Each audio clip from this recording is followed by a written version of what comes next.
Dr. Terry mentioned, I came to the Alabama Baptist after I graduated from Mississippi College in 2003. I'm very grateful for that. I'm very grateful to get to be here today. As he mentioned also, I came just for a 2-week fill-in for their copy editor who was having back surgery, and they kindly extended the invitation to just come and hang out with them for a couple weeks. And so I came with nothing but a backpack, planning to stay not very long at all, and 15 years later, here we are. I'm very grateful for that time and grateful for the paper and the way it has always just taken young journalists under its wing. Dr. Terry has a lot to do with that. We'll come back to that in a little bit, but I'm thankful for that. I will always remember the first time I walked into the building of the Alabama Baptist in Homewood. I don't know if you've been in it before. It's a beautiful building. It's got wood paneling up the mahogany looking staircase, and when you walk in, it's just kind of it's a neat place to walk into. You kind of feel like there's a lot of history there. And Julia Kane was the intern at the time who met me at the door and introduced me to everyone and walked me around. And I remember being a little bit overwhelmed with all the newness, but one thing I'll never forget is walking into the boardroom and seeing on the wall there, if you've ever been in there are 4 oil paintings, one of each of the editors who have been editors since the convention bought the paper in 1919. And I remember as we walked down, Julia pointed them each out. She called them by name. She's like, this is Gwaltney, this is Leon Macon, Hudson Baggett, and Dr. Terry. And we kind of joke around the office that if you can see them, and I don't know how well you can't see them all here, you'll see them in a minute, but they have like varying degrees of a building smile across the wall. So apparently times got better, as we've gone. But as we walked down that wall, I remember Julia pointing at Dr. Terry. I hadn't met him yet, and said, he looks exactly like that. It's true. He does. The painter did a great job. But I'm grateful, to have been able to be a part of the story of the Alabama Baptist. As that, it's just a big part of my story now. It's been so many years that it's been a part of my life. The paper has become a giant part of the story of my life. And I know we've all got stories. Everybody sitting in this room has a story. They're the kind of things that, they fill up the rooms in our houses, they fill up our photo albums, our Facebook walls. Every trail we've been down has a story. And we kind of say that about the Alabama Baptist too, those of us who have been involved there, that the whole point of why we give our lives to be a part of the paper there is because it's our collective story as Alabama Baptists. For 175 years, that newsprint has been soaking up the story of Alabama Baptist and then getting passed around the state so that we can know what each other are doing. Way before Facebook was a thing, there was the Alabama Baptist, letting everybody know what was going on. And so people were sharing in each other's lives that way. That was the way everybody found out what was going on. So that's why, we as journalists, we like to invest our lives there. We're people of stories, and we're people who like to share those stories. That's what artists say about canvases too. They say that, once that paintbrush throws that oil on that canvas, it's like that canvas is soaking up that story. I'm a pretty terrible painter, I'll be honest. That doesn't just mean oil painting. That also means, woe be it to you if I'm the one to help you paint your living room. I'm bad with a roller too. I don't know what happened there, but I'm missing that skill. But I had a friend in college who was a pretty incredible painter. And every time he would come back from Michael's or from Hobby Lobby with a bag full of canvas, I always wondered what the stories were that were going to go on those canvases. And it's just a neat thing to see, what a canvas or newspaper can contain. And so that's kind of the way I felt that day as I saw those 4 canvases of those 4 men for the very first time. It was like, 4 of them, 4 distinct stories. And I would later learn that between the 4 of them, they encompass 100 years worth of stories from Alabama Baptist. That's amazing to me. When Dr. Terry retires at the end of this year, it will almost perfectly meet the 100-year mark from where the convention bought the newspaper. When Gwaltney stepped into that as the first editor in 1919, he was there 31 years. When he retired and stepped out of that position and Leon Macon followed him, he was there 15 years until he passed away. And then when Hudson Baggett stepped into that chair, he was there 28 years before he passed away, and then Dr. Terry was able to take over. And he's been there now since 1995. Right, that was a question mark at the end of that number, just to make sure I was right there. But just to show you, I know Liz was talking a minute ago about some of the different editors, like Samuel Henderson. There are others too, Frank Willis Barnett, who have giant stories of their tenacious investment in the paper, even when it looked like all was going to fall apart. You know, they kept it going. But there have been a lot of them over those first few decades of the paper. It was a lot of turnover just for the struggle and the various reasons that it was difficult. But this past 100 years has been pretty solid. We've seen these four men with very long tenures sitting at the helm of the main way that Alabama Baptists tell their story for this long. So I'll be honest with y'all, I'm not a historian. As Dr. Terry mentioned, I'm a journalist. I like to tell stories, but Liz is very much the encyclopedia of all things Alabama Baptist history, and I merely am a bystander who gets to tell some of these stories. So when she talks about these four men, you feel like she knew them. You know when she said she read all 175 years of the paper earlier? It's true. Like, they sound like friends of hers. She is wonderful, but I'm privileged to just get to stand here and tell a little bit of their stories today. I want to tell you three things about each one of these four men that was significant, or that marked their time at the helm of the paper. The first one is L.L. Gwaltney. He had been around the paper before he was even named editor in 1919. He had been associate editor for a while, and even before that, he had been a columnist that everybody just knew as G. That was his signature in the paper. So he was no stranger to the paper when he was named the leader. After he was named the paper's leader, they ended up working on getting the paper to Birmingham, and it meant that his family, in the process of that change, moved 3 times in about a period of a year, or 2 years. And when they finally got to Birmingham, his wife said, "This is it. Next one's heaven. I'm not moving again." So she was tired, but they settled in for the long haul and had 31 years there at the paper. And he had a big impact. The paper started with about 3,000 subscribers when L.L. Gwaltney got the leadership position, and by just the first few months he was there, it had grown to 15,000. So that's a pretty big impact right away. Okay, 3 things you need to know about him. Number 1, he was a 4-minute man. If you know the history from World War I, that's the guys who went around and, I guess, drummed up support for the war by going into theaters and things like that, and giving a very impassioned speech for 4 minutes to get people to be involved in the war effort. He learned those skills during the war, and he translated that into his leadership at the paper. So he would travel around to churches all over the state. He would get in the pulpit and give a very impassioned 4-minute speech of why the paper is a desperate need of yours and your churches. It was effective. It was really effective. He had a lot of things that he could use, to sell them on it. You saw those ads earlier for all things strange that were back in the day. He wanted to let you know that the paper wasn't going to have any ads for patent medicine, so you didn't have to worry about that. Has a very clean sheet to look at, and was going to be, something that would be a worthwhile investment for your church. He said it will grace your literary table, inform you on denominational matters, and enter into the lives of your growing children. And then he'd give them a 50% discount. Who could resist that? He had good reason to drum up support, other than the fact that the paper was worth it in his eyes. The other one was something that would be a trend. For the entire paper's history, it had financial problems. Like you said, paper is money, ink is money, type is money, and humans that do all those things are money. And so he knew that they needed them, and they weren't going to make it without it. The paper had had money trouble for as long as he could remember. And it wasn't even just that. As he was moving into the first years of his tenure there as editor, the whole nation was facing financial troubles. They were right kind of on the cusp of the Great Depression. That was kind of in their close range view at that point. So that was coming up soon, and he could see it coming.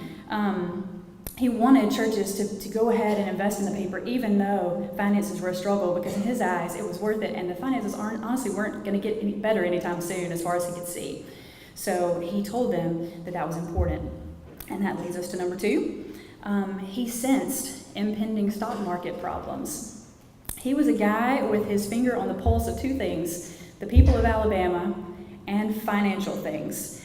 He was always putting charts and graphs and things like that in the paper, and he was paying close attention to the financial state of Alabama. He was one of those guys that had a personality that everybody loved. He could fit in a rural church, he could fit in an urban church, and so he knew what the struggles were of the everyday person all across Alabama, and he was reading up on what was happening in the nation. And on October the 24th of 1929, he published an editorial letting everybody know that he thought it was really unwise to risk your money in the stock market. He said, it's just not a wise thing. It scared him, it made him nervous for everyone who was doing it. And then 5 days later was when the great crash happened. So he saw it coming, he sensed it was going to happen, and he was trying his best to warn people that they should be careful with their money. But even so, even once the crash happened, you would think, okay, that's bad for probably the churches, the paper, everyone, and everything Baptists are trying to fund. But because Gwaltney had been burning up the road so much, doing his 4-minute man speeches, the convention, WMU, and the paper had all banked enough money that they had a surplus when it came time for the convention. So all his little speeches paid off. And he didn't just stop there. He wasn't just concerned about the paper for the paper's sake. He was concerned about it because he wanted to mobilize people to reach out and help the poor during those tough times. He was very much invested in a social Christianity, one that was very practical and one that reached out and fed the people who needed food. He said loudly and repeatedly, "Take care of the poor." That's what we're here for. And so that's what they did. And so those CP funds that they had raised, those went toward that. And the papers that continued to be printed encouraged everybody to do just that as they faced the Depression. So that brings us to number 3. All those things included, he faced struggles, but he stood tall. Like all leaders, or let's be honest, all people, me at the foremost of that, Gwaltney faced his struggles. His wife became ill. She became ill for a long time and struggled with it for years. At one point, she even lived in a hospital for 4 years. I can't imagine what that would be like. The ordeal of trying to care for her and trying to figure out her care actually wrecked his health also. He struggled to sleep at night. He kind of went for a while there where he dangled on the edge of a nervous breakdown, just trying to keep it all together. He even took a few months off to rest at one point. And at one point, at the end of himself, walking through downtown Birmingham, he wandered into a service, and while he was there, he felt felt God's presence in a fresh way. And it was at that point, he said, that he began to turn around. It was like his faith had gotten renewed. He put it, I think, something like he was like a drowning man who had finally grasped, a straw that had been held out to him to grab. And so that was something that was very formative to him. And through all of those struggles, he stayed faithful to God and to his mission as the editor. He was a complex character. He had political opinions that sometimes put him completely at odds with Alabama Baptists, but his theology was so firm and his heart was so in tune with Baptists all over the state that they gave him a lot of grace on that. Nobody really seemed to mind. They might have disagreed with him, but they loved him. And Alabama historian Wayne Flint called him Mr. Alabama Baptist and the premier denominational leader of his time. At the end of his time, he estimated he had written more than 8 million words as editor. And he said, "I do not know where those millions of words have gone, but I die in the hope that God used at least some of what was written to his glory." He had influenced an entire generation in those 31 years. And then he passed the baton on to Leon Macon, who was our second guy. He began in 1950, and he had the shortest tenure of the 4, just at 15 years. But he had a big milestone pretty quickly into his tenure. He more than doubled the circulation of the paper. He was known for his tenacity. He kind of operated in hyperdrive, promoting the paper all the time. And he wrote that any money that you spent on the paper was missionary money well spent. He set a precedent of considering the paper as a missional thing to be involved in. By educating your members about missions, then they would want to be involved in missions, and they'd want to give to missions, because why would you give or go if you don't know the need? And his mind was the paper is what puts that need in front of people. So to him, it was missionary money. And churches believed him. In the 10 years that he first came there, the circulation more than doubled from 46,000 in 1950 to more than 106,000 in 1960. By the late 60s, right after his tenure ended, all that elbow grease that he put into promoting the paper would be as high as 144,000 by the end of the 60s. It might have been a short tenure that he had, but he had a really big reach. And the second thing about Macon, he defended freedom. He was very invested in making sure that there was a voice for freedom in Alabama. He wrote about the Korean struggle when it happened.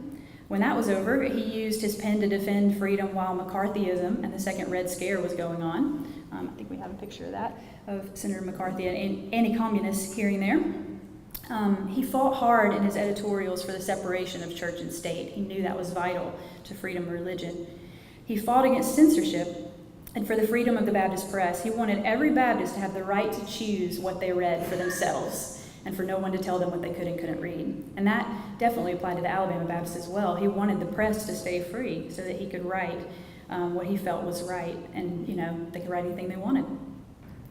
But his passion for freedom hit some rough waters when it intersected with his views on freedoms for the African American community. And that brings us to the third note. Number 3, he was slow to support integration. One part of his story, because we're all human and we have struggles that it's hard to get around, is the fact that he was slow to come around on the issue of integration. He opposed it at first, and he didn't really see the benefit of forcing the two groups to get together. But though he opposed integration, he opposed violence even more. When the tragic bombing happened at 16th Street Baptist Church and killed 4 young African American girls, he wrote this: "We deplore such violence. The guilty should be brought to justice," and he expressed his sympathy. And then when school integration was finally ordered, he stopped fighting it and just said, "We must be law-abiding citizens in every instance." But he didn't change his views on racial issues, even as Baptist mindset began to change around him. But after he passed away and passed the baton on to Hudson Baggett, all that had changed. Hudson Baggett began in 1966, and he was editor for 28 years. And right out of the gate, he was kind of a calming presence in Alabama Baptist life. For one, just going off of what we just talked about with Macon, the first point is he had a different view on civil rights than his predecessor. He felt differently about it. The way he spoke about it was a whole different tone. He challenged Alabama Baptists to soul search on the issue and to consider love first. And he backed that up with his life. I don't know if any of you have ever met Thomas Felder, if you've been by the building. He has been around the Alabama Baptist now for more than 40 years. And he is an African-American gentleman who was hired by Hudson Baggett to care for the building. And not only was he hired as an employee, Hudson Baggett kind of added him to his family. Mrs. Baggett became like a mom to him. Their sons became like brothers, and he was over there, spending Christmases with them. He cared for her a lot and cared for, different things that she needed around the house. He had a key to their house. So whereas Macon, was struggling to warm up to the movement that was happening across Alabama and across the nation, Hudson Baggett, welcomed it with open arms and was promoting just love and for a different, season in Alabama Baptist life. The tide was starting to turn in the denomination at that point, and Baggett was happy to see that happen. But he did it in a very peaceful way because it was a really hot issue at the time. And one of the things he is kind of famous for saying is that as he spoke about those things, he wanted to be someone who generated light and not heat. Because he said it was already a hot issue. What he wanted to do was shed light on the issue and not make it a hotter issue. And so he did that. He wrote about Martin Luther King Jr., and he advocated for Baptists to soul search and find, what he believes to be God's perspective on that issue. That brings us to number 2. Just in general, across the board, he was a peaceful, uniting voice. When women's rights became a topic, he advocated for women in ministry, and he wrote that professionally they shouldn't be marginalized. As the Southern Baptist Convention started to fracture in the 1970s over theological issues, he worked really hard to keep everyone together. He was down to earth, and his words and his personality took him a really long way. "I've learned that we need each other," he wrote. "No matter how much we disagree, most of us can agree on the things that really matter." All right, and number 3, he built the current Alabama Baptist building. Maybe this doesn't seem like a big deal, but it was huge. The Alabama Baptist had moved so many times by this point. It had had fires. It moved so much that we even had trouble tracing which offices it had had when we went back trying to fact check for the book. It moved around a lot, Marion to Selma, Selma to other places. It was in Montgomery and Birmingham, back and forth a few times. It was a lot. And so he decided it was time for the paper to have a permanent home. So on June 25th, 1976, the Alabama Baptist building on Highway 31 in Homewood was introduced, and that's where the paper still lives today. That's where those 4 oil paintings hang, and that's where Baggett would do his life's work. The paper circulation would get to more than 155,000 in 1975, and then after he passed away suddenly in 1994, the day after he'd given a challenge at the state convention during his report, the building would be renamed in his honor. The paper lost a friend when he passed away, but our 4th editor would soon show up on the scene. An Alabama native and longtime paper editor in Baptist life, he was no stranger to the Alabama Baptist, and he was thrilled to be here, and that, of course, would be Dr. Bob Terry. He became the next editor of the Alabama Baptist in 1995, coming to the paper after 20 years at Missouri's Word and Way, the Baptist newspaper there, and he had worked at the Kentucky paper before that as well. When the board of directors announced him as their choice, they wrote, "He is widely considered to be one of the top state editors in Southern Baptist Convention life, and he feels like God has called him to this position for such a time as this." In the same way that Gwaltney's story unfolded to include things like the Great Depression and family health troubles, things he could have never seen coming, Dr. Terry had no idea what for such a time as this would mean.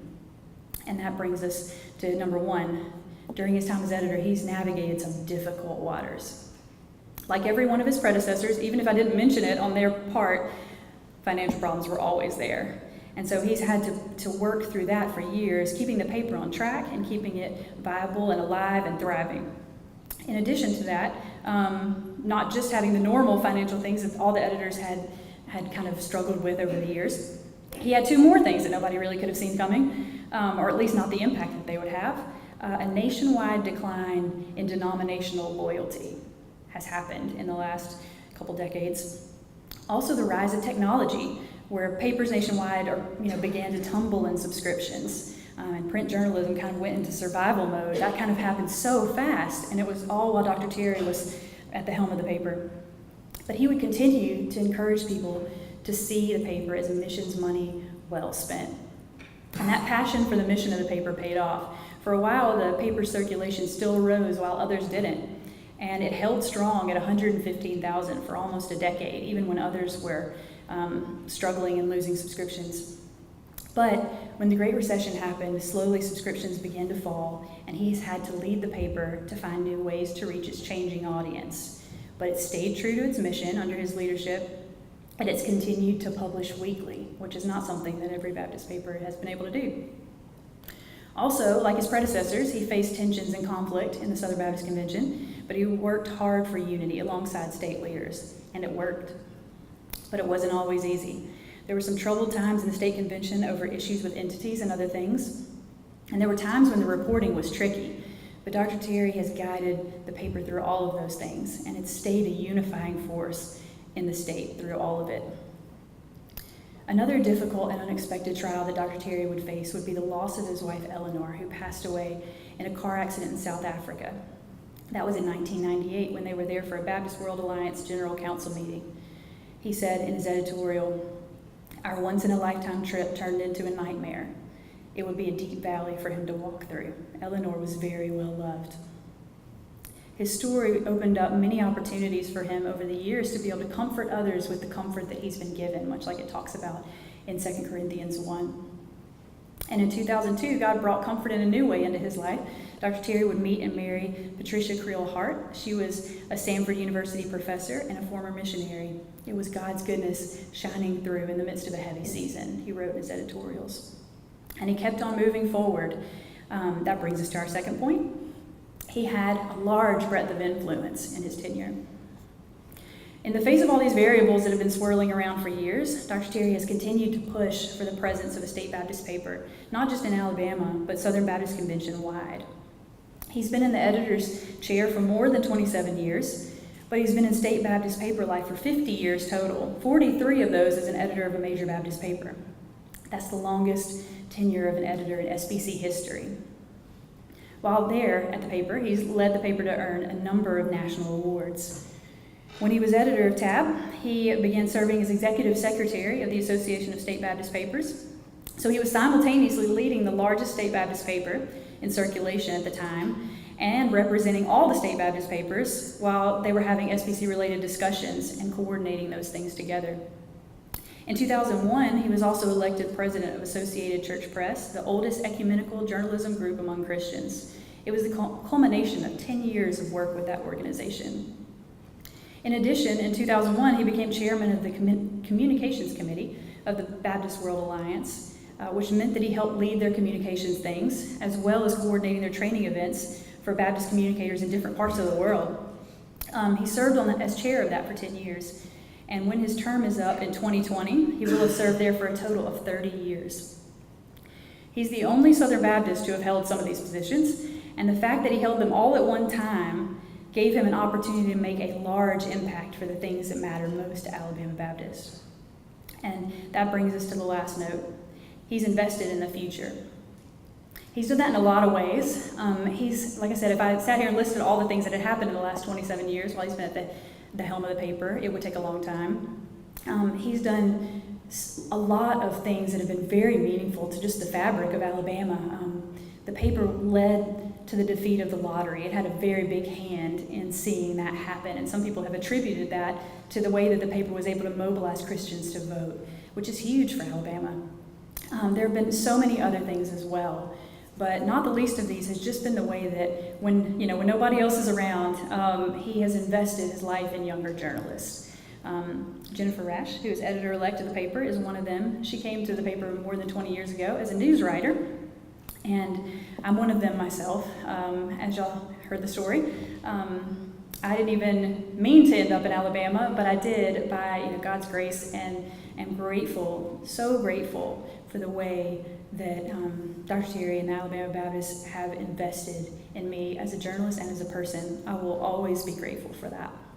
So, as we celebrate the paper today on its 175th birthday and the approaching 100th year as a convention paper, the story of the paper is definitely living on, and it's living on in a strong way.